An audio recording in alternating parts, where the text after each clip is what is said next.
ಅಥವಾ ಸರ್ಕಾರದ ಯಾವುದೇ ಇಲಾಖೆಗಾಗಲಿ ನಾವು ಈ ಹಣ ತಗೊಳ್ಳೋ ವಿಚಾರದಲ್ಲಿ ಭಾಳ ಕಠಿಣವಾಗಿ ನೋಡ್ತೇವೆ.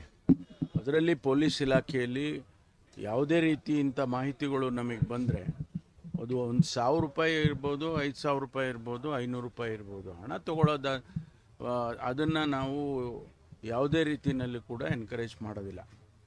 ಅದಕ್ಕಾಗಿ ನಾವು ಗೊತ್ತಾದ ತಕ್ಷಣ ಅವ್ರ ಮೇಲೆ ಕ್ರಮ ತಗೊಳ್ತೀವಿ, ಅವ್ರನ್ನ ಸಸ್ಪೆಂಡ್ ಮಾಡ್ತೀವಿ, ಡಿಪಾರ್ಟ್ಮೆಂಟಲ್ಲಿ ಎನ್ಕ್ವೈರಿ ಮಾಡ್ತೀವಿ.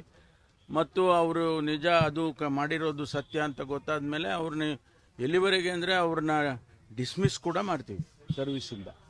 ಹಾಗಾಗಿ ಯಾವುದೇ ಅಂಥ ವಿಚಾರಗಳು ನಮ್ಮ ಇಲಾಖೆಯಲ್ಲಿ ಗಮನಕ್ಕೆ ಬಂದರೆ, ಹಿರಿಯ ಅಧಿಕಾರಿಗಳಿಗಾಗ್ಬೋದು, ನಮ್ಮ ಗಮನಕ್ಕಾದರೂ ಆಗ್ಬೋದು, ಬಂದರೆ ಖಂಡಿತವಾಗಿ ಕಠಿಣ ತಗೊಳ್ತೀವಿ. ಇದನ್ನು ನಾನು ಸ್ಟ್ಯಾಂಡಿಂಗ್ ಇನ್ಸ್ಟ್ರಕ್ಷನ್ ನಾನೇ ಕೊಟ್ಟಿದ್ದೇನೆ.